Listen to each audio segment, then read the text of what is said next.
While I've always known that I was adopted, it wasn't until my late 20s, early 30s that I actually received my adoption papers from my mother. I took them home unread and promptly put them in the safe, never to think about them again. It wasn't until years later, when I was searching for a birth certificate for one of the kids, that they fell out on the floor and opened before me. For the first time in my life, there in print was evidence that I was somebody else. It was a very emotional moment because I had no idea who Kenneth Meyer was.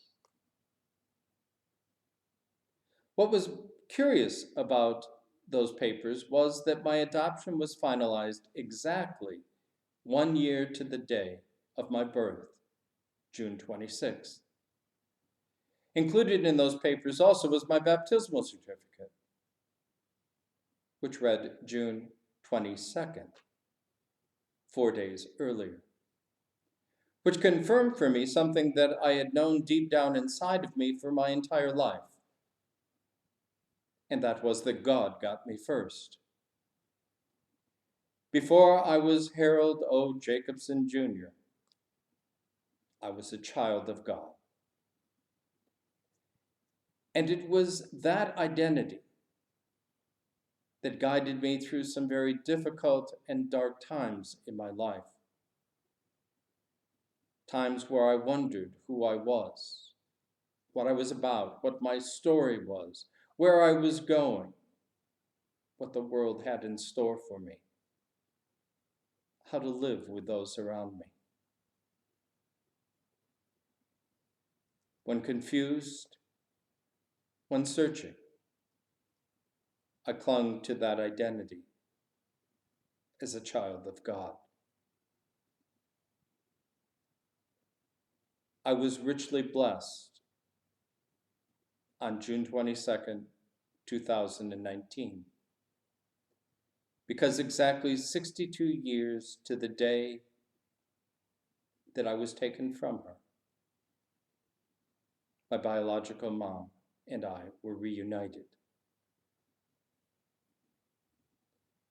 And as wonderful and exciting as that relationship has been to unfold in the last year, it is done so in the context of me being a child of God. It is how I see myself and how I see others. Candace, now of blessed memory, once remarked to somebody that was visiting the church, "If you leave Grace not knowing that you are a child of God, you can't blame Pastor. He will do his best to convince you if you stay." Yes, being a child of God is at the very core of how I see myself and the world around me. In the latter part of John's Gospel, as Jesus is facing his imminent crucifixion, he shares his final thoughts with his disciples. One of the things he reminds them is that he will not leave them orphaned. He will not leave them alone, desolate, fending for themselves, but he will send them an advocate, the Holy Spirit. It is that Holy Spirit that we receive in our baptisms. Water washed, hands laid upon us to impart the gift, and that gift of the Holy Spirit sealed upon our brows with the mark of a cross. We are announced to the world as the children of God. And it is that indelible identity that will guide us in these very difficult times. For the Holy Spirit not only marks us and identifies us, but it is that which enables us to discern how to behave in these rather difficult times, how to see ourselves in the moments of doubt and fear, where to cling, where to find our strength,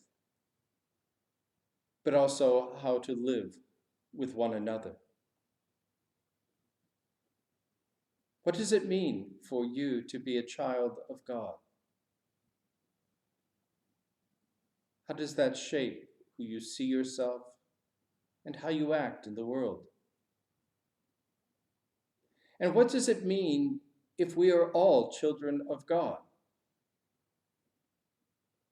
How do we treat one another? How do we live together in community? We live in very difficult and contentious times, even before the pandemic hit. Unlike the Great Depression, it has not brought this nation together, but rather divided us even more deeply in new and insidious ways. Violence has increased.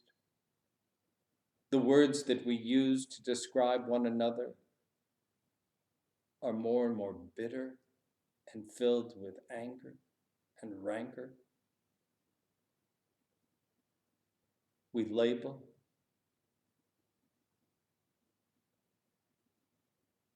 We treat each other horribly in the name of politics, in the name of freedom, in the name of patriotism, the name of religion.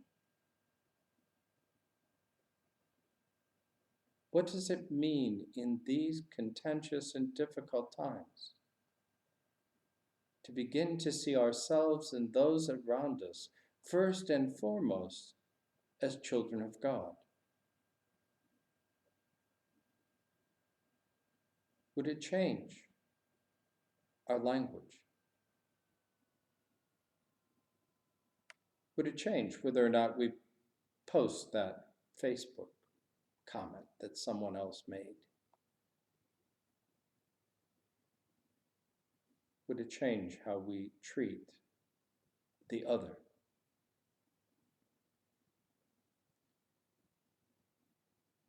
The final act in the baptismal rite is the presentation of a candle to the newly baptized. This time-honored tradition carries with it these words: "Let your light so shine before others that they may see in you and the works that you do the very glory of God."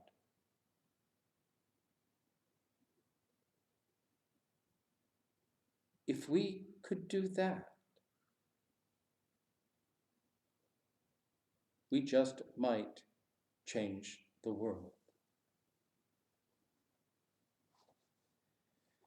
Children of the Heavenly Father, safely in His bosom gather, nestling bird nor star in heaven, such a refuge e'er was given.